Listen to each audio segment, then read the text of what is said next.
Здравствуйте! Вы смотрите передачу «Кинолетопись Якутии». В эфире Ирина Григорьева, ведущий эксперт Национального центра аудиовизуального наследия. В этом году в России будет отмечаться знаковое событие – 50-летие с момента строительства Байкало-Амурской магистрали. Через год на Дальнем Востоке мы будем праздновать еще одно событие – это 40-летие с момента строительства Амуро-Якутской магистрали. Эти ключевые события, интересные масштабные проекты имеют очень огромное значение для всей России. Сегодня мы будем вспоминать то непростое, но очень интересное время с очень интересными, с легендарной личностью. У нас в гостях Дмитрий Дмитриевич Трофимов, почетный гражданин Республики Саха-Якутия, заслуженный строитель Российской Федерации, заслуженный работник Народного хозяйства Республики Саха-Якутия, первый президент компании «Железные дороги Якутии». Здравствуйте. Здравствуйте. У вас очень интересная биография. Прежде чем вы возглавили очень большое ответственное министерство, вы прошли очень долгий и интересный свой путь. Вы по профессии строитель, вы окончили строительное отделение инженерно-технического факультета Якутского госуниверситета, да, были командиром студенческого строительного отряда в университете «Алмаз», строили дома в Алекминском районе, в Нижнеколымском, работали в областном комитете комсомола в Нерюнгри. И в мае 1993 года вот в целях обеспечения строительства железнодорожной линии, да, Беркакит-Томот-Якутск, указом президента Николаева вы были назначены на очень ответственную должность, на должность министра по делам АЯМ. Вот вы сразу приняли этот вызов судьбы? Ну, тогда в республике шел спор о начале строительства железной дороги в республике. И, значит, как раз это все было связано с компенсационной стройкой. Это имеется в виду развитие Южно-Якутского территориально-производственного комплекса. И чтобы замахнуться на то, чтобы готовить 13 миллионов тонн угля в год для Японии, без дороги, без, ну, будем говорить, таких развитой инфраструктуры, как город Нерюнгри и так далее, было решить невозможно. И поэтому тогдашний руководитель республики Гаврил Чичеряев через Центральный комитет, Совет министров России, значит, принимает решение о создании города Нерюнгри. И город Нерюнгри сразу становится такой опорной базой для развития республики. И мы построили в Нерюнгри очень большое количество, ну не количество, а вообще участок, значит, Тында-Беркакит. И там была узловая станция на станции Беркакит, которая завозила народно-хозяйственные грузы для республики. И поэтому, ну, я был в курсе всех этих дел, а дальше вести я видел, какая сложная проблема обеспечить центральные наши улусы, значит, северным завозом и обеспечить, ну, материалами, будем говорить, строительными материалами и вообще материально-техническими средствами. Поэтому, естественно, я понимал, что без строительства дороги не будет дальнейшего развития республики. Но как начать? Вот все это, конечно, благодаря тому, что Михаил Ефимович с первого дня, значит, работы создал условия для такой успешной работы. Ну, мы все знаем, какую большую, можно сказать, трудовой подвиг совершили, да, вот, совершил отряд якутской комсомолец и с комиссаром, допустим, Виктором Яковлевым, да, мы все помним эти имена.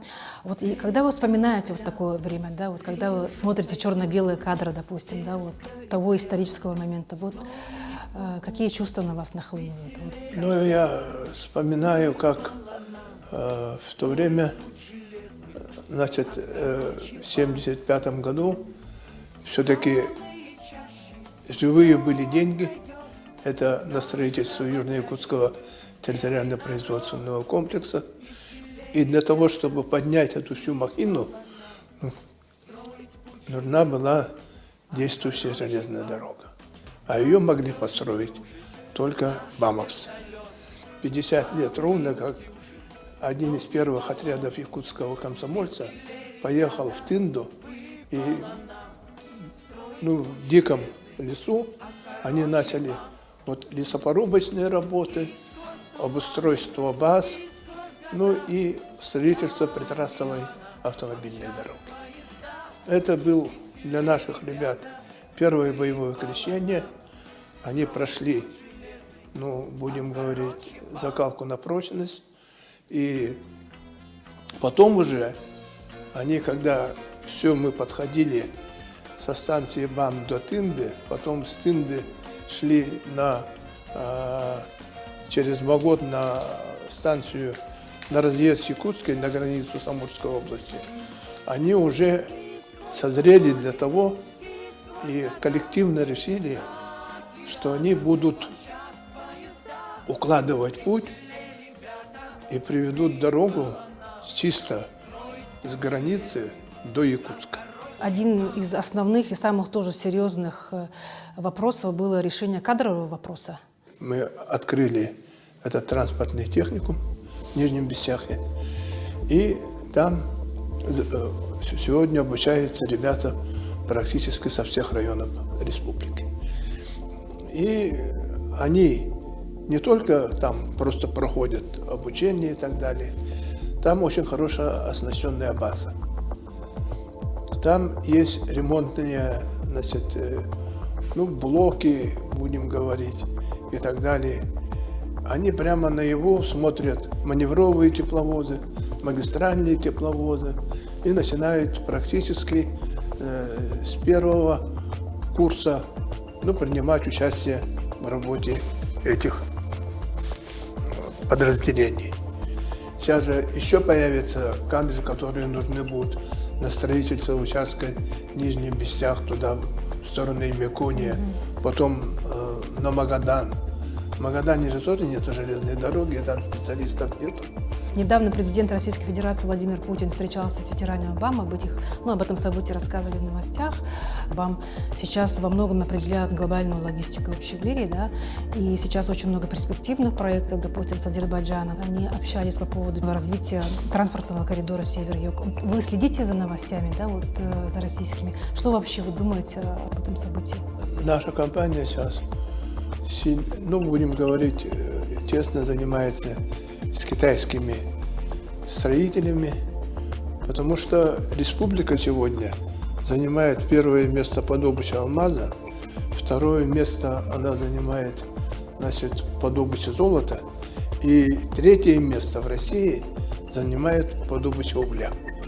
А уголь сегодня мы добываем 27 миллионов тонн, на Эльгинском месторождении, поэтому мы представляем для России очень большой кладезь угольных запасов.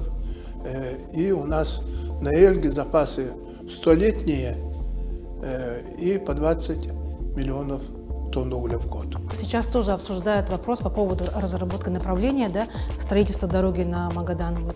Магадан – это область, которая занимает первое место в России по добыче золота. И, естественно, на тех приисках, на тех этих горных предприятиях нужны горюче-смазочные материалы, нужна определенная инфраструктура, нужно обеспечить сезонные работы. Наша компания занимается с российскими железными дорогами, проектированием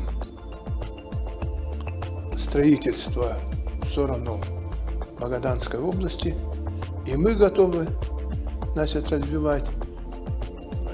Сейчас уже проектируют железную дорогу, придорожный мост через Алдан в сторону Эмякуния, и чтобы туда завести в сторону Магадана горюче-смазочные материалы и обеспечить в нормальном ритме работу золотарей.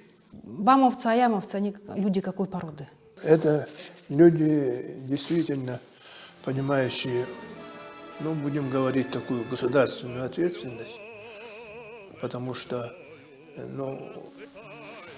ехать с обустроенных, значит, мест и так далее в лес, рубить просеку, делать притрассовую дорогу, обустраивать общежитие и так далее, и так далее. Это вот поколение молодых, оно такое, значит, я очень часто встречался со строителями ВАМа, и поэтому хорошо понимаю, что не так просто, значит, не так просто, как говорится, там освоиться, отработать свой срок. А сегодня у нас ребята, которые, говорил Адамов, он отработал от Тынды, будем говорить, до Нижнего Бестяка. Определенный жизненный рубеж вы уже прошли. У вас очень интересная такая, очень крутая биография. И прошли и воду, и медные трубы, и все остальное. Вот сейчас, когда вот оглядываетесь назад, да, вот какие-то выводы вы можете сделать? Что удалось воплотить, допустим, в жизнь, да? У нас, конечно, приходит вообще такое чувство исполненного долга, когда вот город Нерюнгри мы строили с палаток. Там практически ничего не было, был пионерный поселок. И вот по словам секретаря ЦК КПСС Долгих Владимира Ивановича, он говорит, что это лучший город на северо-востоке России. И вот построили 100-тысячный город с таким населением, это дорогого стоит. Дмитрий Дмитриевич, спасибо вам большое за такое интересное, очень объемное, глубокое интервью. Я вас поздравляю с профессиональным праздником. Желаю вам успехов и благодарю за то, что вы столько лет проработали в этой должности, отдали всего самого себя, и благодаря вам у нас есть железная дорога. Спасибо.